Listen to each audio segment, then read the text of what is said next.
Nós vamos então abrir a palavra de Deus. Eu convido os irmãos para seguirmos o nosso estudo no livro de Atos. Atos dos Apóstolos, vamos para o capítulo de número 5.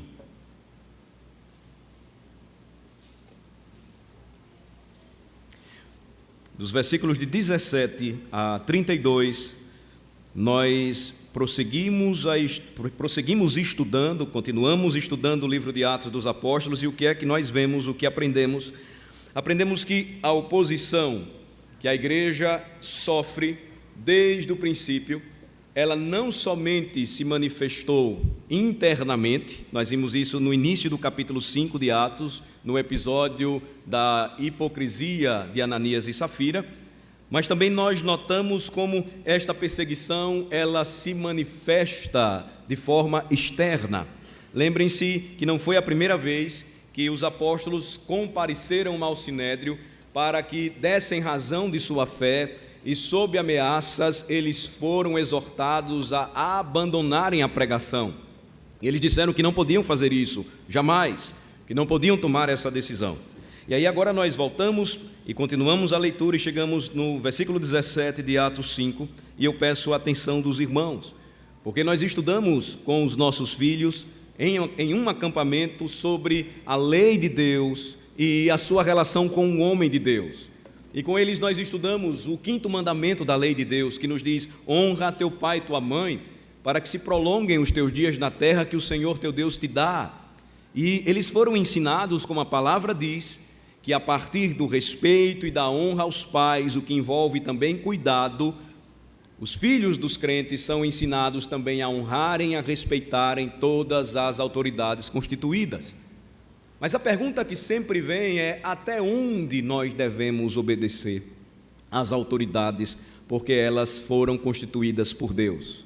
Atos 5, a partir do versículo 17, nos responde isso. Levantando-se, porém, o sumo sacerdote e todos os que estavam com ele, isto é, a seita dos saduceus, tomaram-se de inveja, prenderam os apóstolos e os recolheram à prisão pública. Mas de noite um anjo do Senhor abriu as portas do cárcere e, conduzindo-os para fora, lhes disse: ide e, apresentando-vos no templo, dizei ao povo todas as palavras desta vida. Tendo ouvido isto, logo ao romper do dia, entraram no templo e ensinavam. Chegando, porém, o sumo sacerdote e os que com ele estavam, convocaram o sinédrio e todo o senado dos filhos de Israel e mandaram buscá-los no cárcere. Mas os guardas, indo, não os acharam no cárcere. E tendo voltado, relataram, dizendo: achamos o cárcere fechado, com toda a segurança, e as sentinelas nos seus postos junto às portas, mas abrindo-as a ninguém encontramos dentro. Quando o capitão do templo e os principais sacerdotes ouviram estas informações, ficaram perplexos a respeito deles e do que viria a ser isto. Nesse íntere, alguém chegou e lhes comunicou: eis que os homens que recolhestes no cárcere estão no templo, ensinando o povo. Nisto, indo o capitão e os guardas, os trouxeram sem violência, porque temiam ser apedrejados pelo povo. Trouxeram-nos, apresentando-os ao sinédrio. E o sumo sacerdote interrogou-os, dizendo: expressamente vos ordenamos que não ensinasseis nesse nome. Contudo, enchestes Jerusalém de vossa doutrina e quereis lançar sobre nós o sangue desse homem. Então Pedro e os demais apóstolos afirmaram: antes importa obedecer a Deus do que aos homens. O Deus de nossos pais ressuscitou a Jesus, a quem vós matastes pendurando-o no madeiro. Deus, porém, com a sua destra o exaltou a príncipe e salvador, a fim de conceder a Israel o arrependimento e a remissão de pecados. Ora, nós somos testemunhas destes fatos, e bem assim o Espírito Santo, que Deus outorgou aos que lhe obedecem. Até aqui a leitura da palavra do Senhor.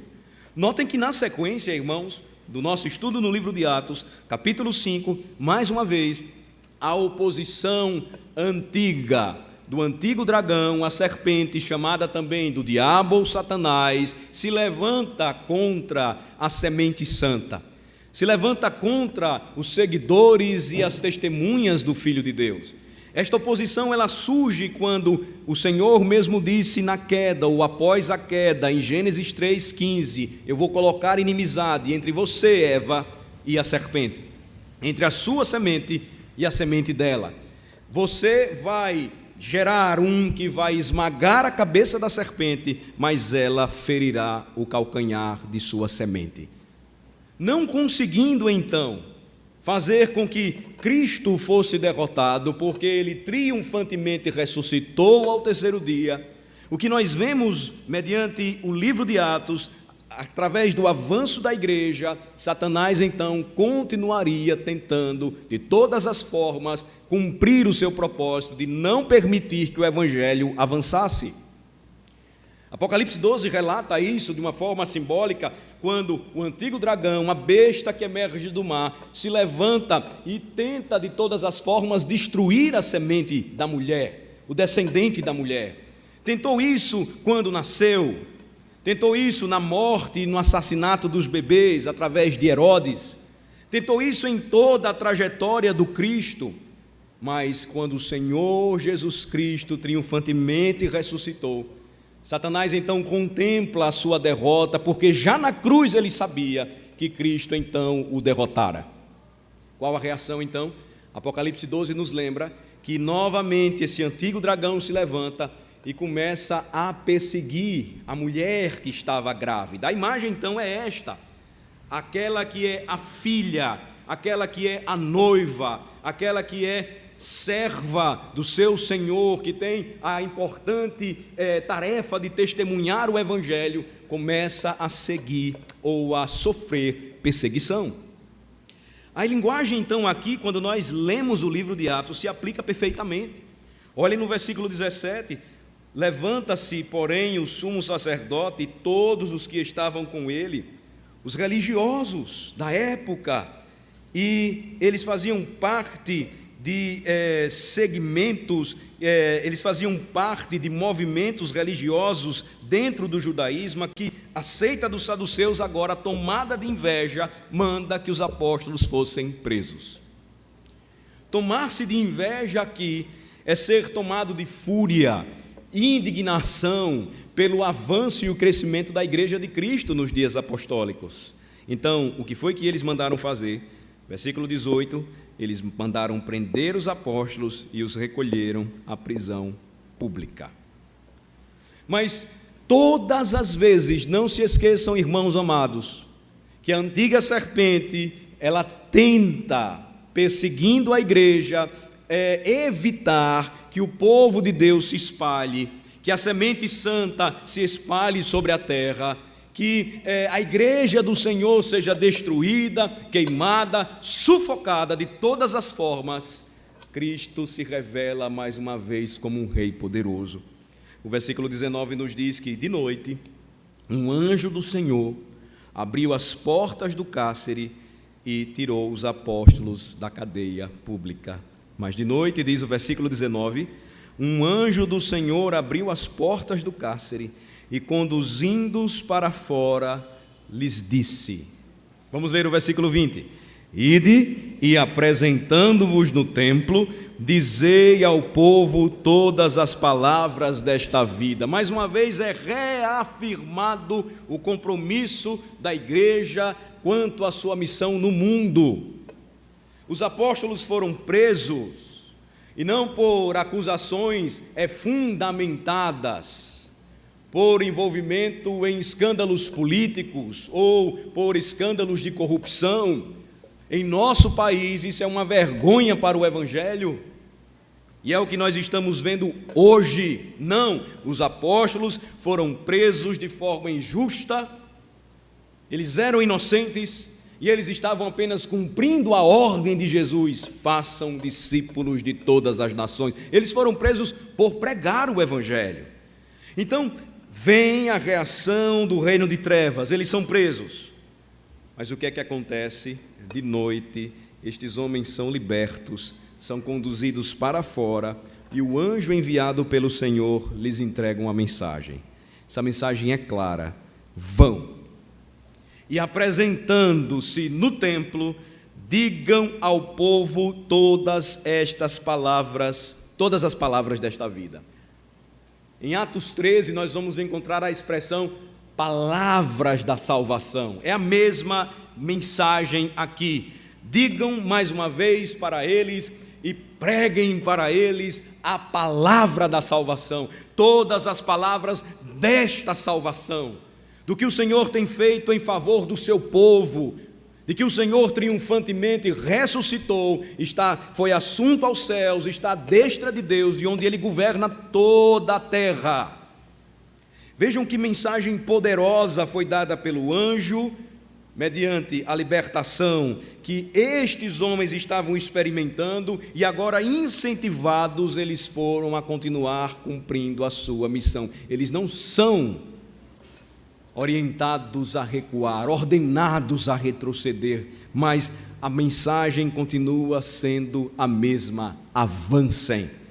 Tendo ouvido então a palavra, vejam só, versículo 21, tendo ouvido isto, logo ao romper do dia, eles entraram, portanto, no templo e ensinavam. Quando então chega o sumo sacerdote, quando amanheceu, no outro dia, convocando o sinédrio, todo o senado dos filhos de Israel, para julgá-los, mandando buscá-los no cárcere, diz o versículo 22, os guardas não os acharam.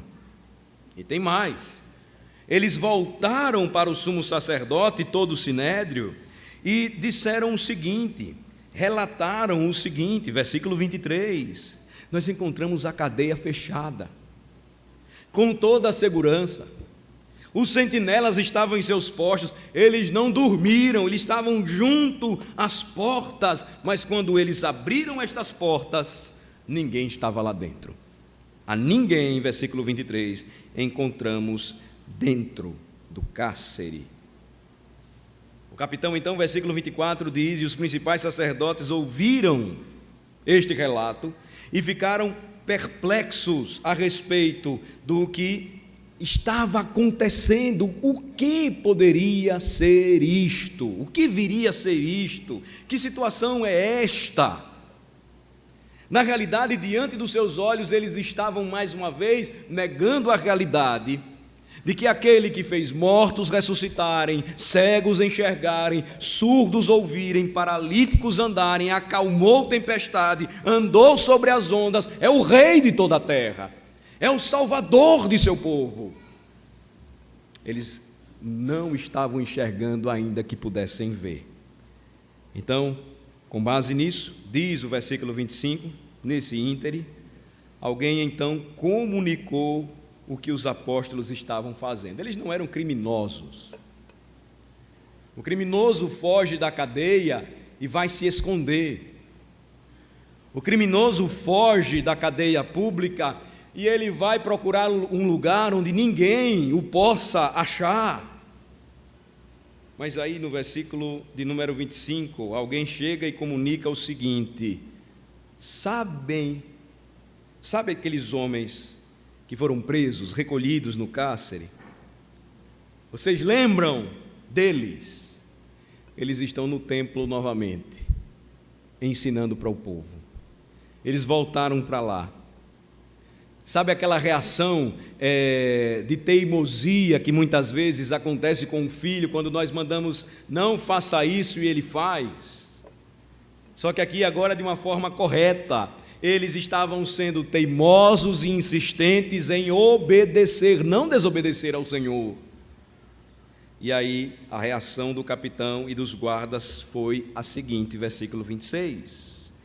Eles foram trazidos sem violência, mas não é porque eles estavam sendo pressionados pelo politicamente correto, não existia isso naquela época, mas o politicamente correto foi o medo que eles tinham de serem apedrejados pelo povo, porque eles teriam que novamente recolher aqueles que estavam fazendo o bem, pregando o evangelho, ensinando ao povo a palavra de Deus. Eles são trazidos ao sinédrio, versículo 27, e passam a ser então interrogados como o sumo sacerdote queria. O sumo sacerdote expressamente ordenou que eles não ensinassem, E foi o que ele repetiu, versículo 28. Expressamente vos ordenamos que não ensinasseis nesse nome. O nome de quem? O nome de Jesus. Contudo, entretanto, enchestes Jerusalém de vossa doutrina. A gente mandou vocês pararem de pregar e vocês continuam a pregar. Foi uma ordem que demos a vocês. Nós somos autoridades sobre vocês. Eles tinham poder concedido pelo Império Romano de forma diferenciada. Jerusalém podia ter guardas para cuidarem do templo, até mesmo prenderem pessoas e executarem estas pessoas se blasfemassem contra o Deus de Israel. Foi com base nisso que eles levaram Cristo a julgamento. E eles agora estão usando do seu poder e autoridade. Nós ordenamos que vocês se calassem e vocês continuam ensinando a vossa doutrina no nome de Jesus. E completa então o sumo sacerdote no versículo 28. E vocês querem lançar sobre nós o sangue desse homem. Eles queriam calar a voz dos profetas, eles queriam calar a voz dos pregadores, os apóstolos, que por anunciar a verdade, não podiam esconder que os religiosos de seu tempo, ao invés de receberem a Jesus, o Messias prometido, crucificaram. Eles estavam desejando se limpar deste sangue inocente que caiu sobre a terra e agora clamava por uma pregação fiel, que estes se arrependessem e crescem na única verdade que poderia salvá-los e libertá-los. Eles foram então ameaçados. Lembrando que estudamos com os meninos em nosso último acampamento, o 5º mandamento diz: honra teu pai e a tua mãe, o dever de sermos submissos a todas as autoridades constituídas. Paulo, escrevendo Romanos 13, diz que não há autoridade que não seja colocada por Deus para nos governar. Mas a pergunta é esta: qual o limite então da nossa obediência civil e religiosa? Porque aqui nós temos um misto disso aí. A pergunta é: até que ponto vocês devem me obedecer quando prego e ensino a palavra de vocês? Quando vocês fizeram votos e professaram a sua fé e foram batizados, e alguns de vocês serão, agora no próximo mês, no aniversário da igreja, uma das perguntas finais é se vocês estão dispostos a se submeterem aos seus presbíteros, se estes permanecerem fiéis às Escrituras. Este é o limite. Se eu me levanto aqui e começo a anunciar alguma doutrina que não seja bíblica, que é o meu comprometimento, o meu voto de pregar todo o conselho de Deus, vocês não têm a obrigação de me obedecer, de obedecer o conselho da igreja. Foi justamente isso que aconteceu aqui. Eles obrigaram os apóstolos a pararem de pregar. Qual foi a resposta dos apóstolos? Vamos ler o versículo 29. Então, Pedro e os demais apóstolos afirmaram: antes importa obedecer a Deus do que aos homens. Anteriormente ele tinha dito: julguem se é sensato darmos ouvidos ao que vocês estão mandando a gente fazer, ou seguir obedecendo ao Senhor, porque esta não foi a primeira vez que eles ameaçaram, impondo a sua autoridade para que os apóstolos parassem de pregar o nome de Jesus. A resposta então vem novamente, e vejam que resposta forte. Versículo 29, Pedro e os demais afirmaram: antes de vocês importa obedecer a Deus. Antes importa obedecer a Deus do que aos homens. O limite então é este: eu devo obedecer às autoridades, eu devo me submeter a elas, mas se eu sou obrigado a fazer aquilo que contraria a palavra de Deus, ou sou ordenado a não fazer o que a palavra me obriga a fazer, por qualquer autoridade, eu preciso dizer não. Esse é um desafio muito grande, por exemplo, para jovens que congregam conosco e que não têm pais cristãos, que muitas vezes tentam obrigá-los a quebrarem os mandamentos da lei de Deus. Eu sei muito bem o que é isso. Eu vim muitas vezes para a igreja a pé, lá da Nova Saneamento, porque meu pai não me dava dinheiro para vir à igreja, porque ele não queria que eu viesse para a igreja. Eu vinha a pé e voltava a pé. Antes importa obedecer a Deus do que os homens, e você precisa estar disposto a assumir as consequências disso. Claro, existem os seus limites, mas quando somos obrigados a deixar de fazer aquilo que o Senhor nos obriga, nos manda, nós precisamos então lembrar quem reina sobre tudo e todos. Jesus Cristo disse que se nós amamos mais o nosso pai, a nossa mãe, o nosso cônjuge, a nossa sogra, os nossos irmãos, mais do que a Jesus, nós não somos dignos dele. O que Jesus queria dizer com isso? Que nós então vamos deixar de amar os nossos semelhantes? Não. Muitos irmãos às vezes têm dificuldade de vir à igreja, por quê? Porque precisam exercer, em obediência à palavra do Senhor, o cuidado devido aos seus pais. Honrar pai e mãe, por exemplo, implica dizer que o filho hoje que é cuidado pelo pai, um dia vai cuidar do pai quando envelhecer. Honrar é guardar, é agora proteger, não é colocar no asilo. Nós não estamos falando disso. Nós estamos querendo aqui lembrar aos irmãos o que disse Cristo: se alguém ocupa o primeiro lugar em nosso coração que pertence ao Senhor Jesus, então este não é digno de segui-lo, porque o primeiro lugar do coração do homem pertence àquele que o criou e o redimiu, dando a sua vida por ele. Veja que a argumentação dos apóstolos não fica, e aqui nós vamos encerrar, apenas no versículo 29, mas mais uma vez os apóstolos darão razão da sua fé para aqueles que estavam perseguindo o povo de Deus. Versículos de 30 a 32, observem. Vocês leram comigo o versículo 29, Pedro e os demais apóstolos afirmaram, portanto, antes importa obedecer a Deus do que aos homens. E aí ele prossegue, o Deus de nossos pais ressuscitou a Jesus. Eles então repetem o que estes não queriam ouvir, a quem vós matastes, pendurando no madeiro. O Deus dos nossos pais, olhem novamente o tema central do livro de Atos dos Apóstolos, a ressurreição gloriosa e vitoriosa de Jesus sobre a morte, as trevas, triunfando sobre o seu grande inimigo, o diabo. O Deus de nossos pais ressuscitou a Jesus, a quem vocês mataram, crucificando, pendurando no madeiro.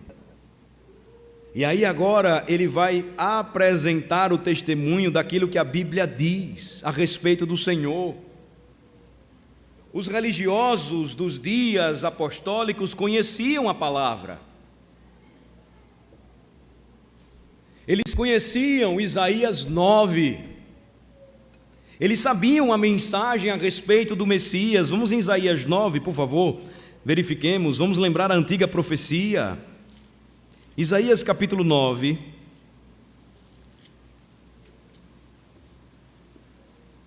a partir do versículo de número 1, eles conheciam as antigas profecias a respeito de Jesus.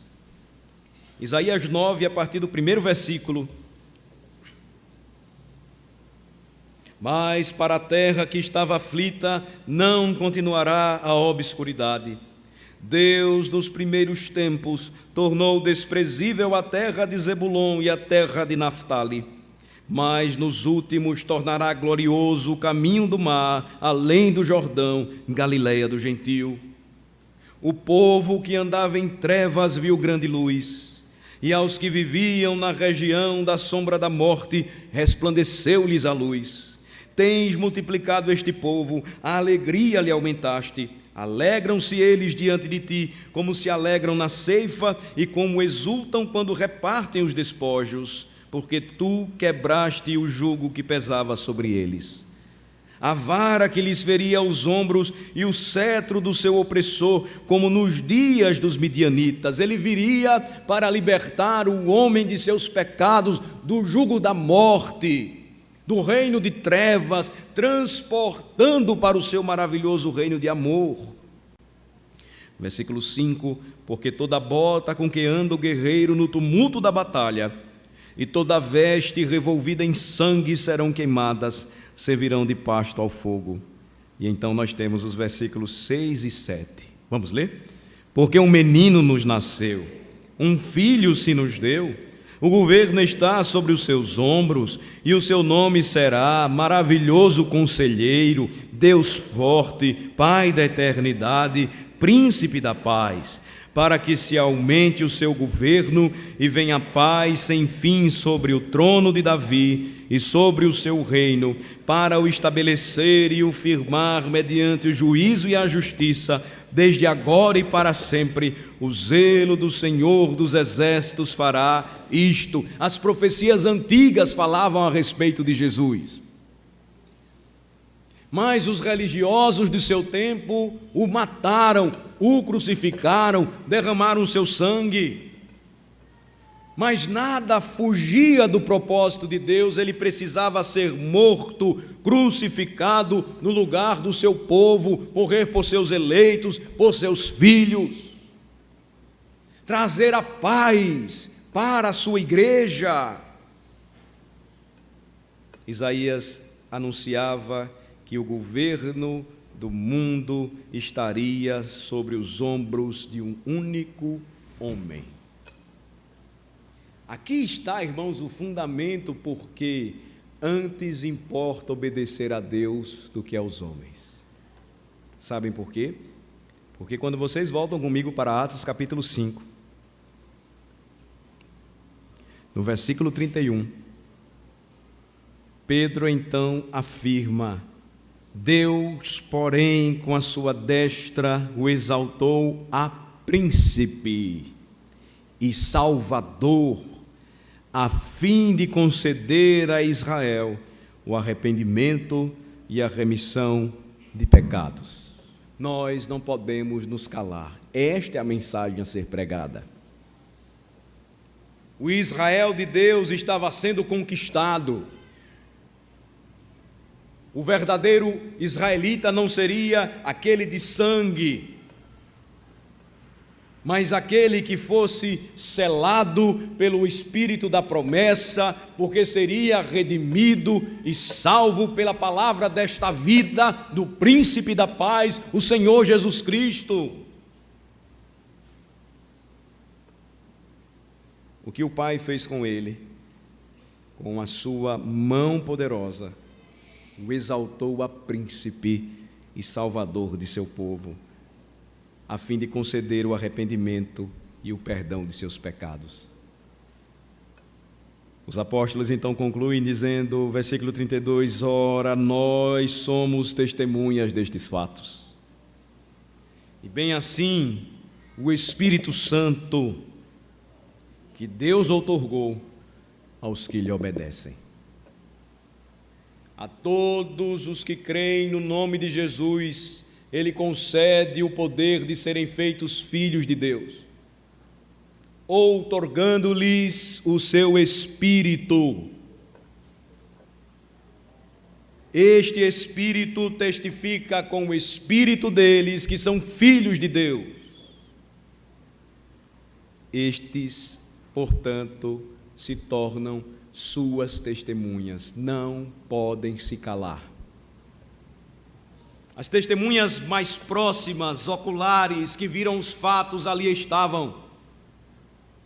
E esse testemunho foi passado de geração a geração e chegou até nós. E tem sido dado aos nossos filhos.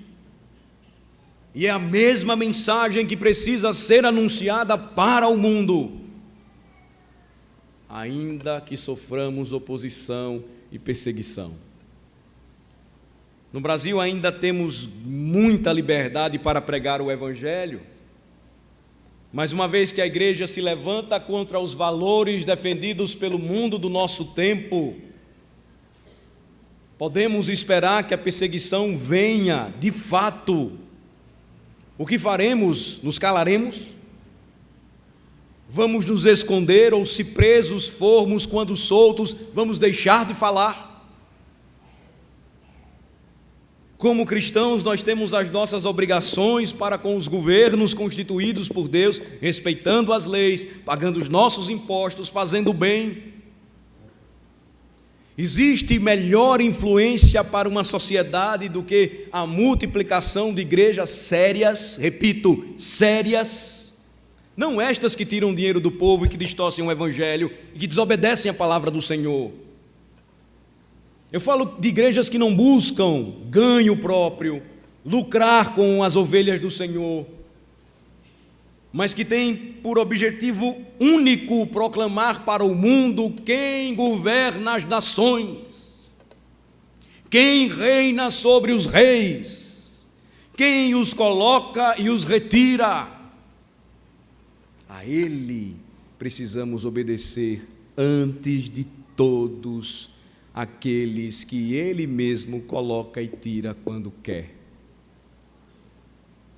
A perseguição, irmãos, então virá de forma externa, quando você sair e seguir a sua vida e resolver agora fazer diferente, quando você resolver agora promover a verdade, falar a verdade em amor, posicionar-se diante daquilo que nós estamos vendo no mundo, não ter vergonha de dizer que é crente e apresentar os fundamentos que moldam a sua mente e coração segundo a palavra de Deus. Chega de sermos conhecidos como o povo que, com razão, muitos dizem, honra o Senhor com os lábios, mas tem um coração tão longe dele. Chega de sermos reconhecidos como um segmento religioso que cresce no Brasil, que mais cresce no Brasil, mas que não conhece nem a palavra do rei, mas que vê a Jesus como um garçom que tem que estar servindo ao seu povo, porque as palavras de ordem são essas: eu determino, eu decreto, eu não aceito a minha situação. O Evangelho leva o homem a isso aqui, a pagar o preço de até mesmo ser preso e ameaçado de morte por proclamar a palavra de Deus. Dos apóstolos, o único que morreu de idade, velho, foi João. A maioria deles foram decapitados, crucificados, um deles foi cerrado ao meio. Foi o preço por dizer para o mundo, quando ameaçados a não pregar mais, para que não morressem, antes importa obedecer a Deus do que aos homens. O desafio para nós hoje, então, como Igreja de Jesus Cristo, é com gratidão louvar ao Senhor pelo privilégio que temos, porque o nosso Rei foi morto por se fazer nosso príncipe salvador, para conceder para nós arrependimento e remissão de pecados, ou seja, salvação. O nosso desafio hoje como igreja é entendermos de uma vez por todas qual é a nossa missão, o nosso chamado. O que é que nós fazemos aqui? Igreja não é clube. Igreja não é um lugar apenas para a gente rever amigos. Aqui é o lugar onde nós entramos para adorar e saímos para servir. Como é que nós servimos ao Senhor? Testemunhando de suas grandezas, falando da graça de Jesus, repetindo aquilo que Ele nos ensinou. O tempo está cumprido, o reino de Deus está próximo, arrependei-vos e crede no Evangelho. Vamos orar. Senhor, obrigado por tua santa palavra, por mais uma vez termos o privilégio de recebê-la, de sermos animados e encorajados pelo Senhor e orientados a respeito do limite estabelecido pelo nosso Deus que se revelou a nós em Cristo, o Senhor a quem servimos e adoramos, o limite quanto à obediência que devemos àqueles que são autoridade sobre nós, estão exercendo governos, lideranças, que assumiram uma posição de autoridade sobre os homens. Que nós jamais deixemos de obedecer ao Senhor ou cedamos às ameaças do mundo, pois o Senhor nos diz que é importante, acima de todas as coisas, primeiramente, obedecê-lo, depois os homens. Que seja esta, ó Senhor, a máxima para nós, quanto aos nossos relacionamentos, os nossos estudos, o nosso trabalho, a nossa vida diária. Que o nosso chamado para, como igreja, testemunharmos da graça de Jesus seja prioridade para a nossa vida. Que, perto de mais um ano novo que se aproxima, resolvamos, em oração e trabalho sério, duro, nos dedicarmos mais para que o nome do Senhor Jesus seja conhecido entre os nossos vizinhos, entre os nossos familiares, entre os nossos amigos. Que todos saibam quem é o verdadeiro príncipe da paz e salvador de todo aquele que nele crê. Obrigado, Senhor, por esta oportunidade. Ajuda-nos a sermos obedientes, a respeitarmos todos aqueles que o Senhor investiu de autoridade sobre nós, mas que não façamos isso negando o Teu nome ou colocando o Senhor em segundo lugar, porque o Senhor mesmo nos diz em Tua palavra: Filho meu, dá-me o Teu coração. Em nome de Jesus que oramos. Amém.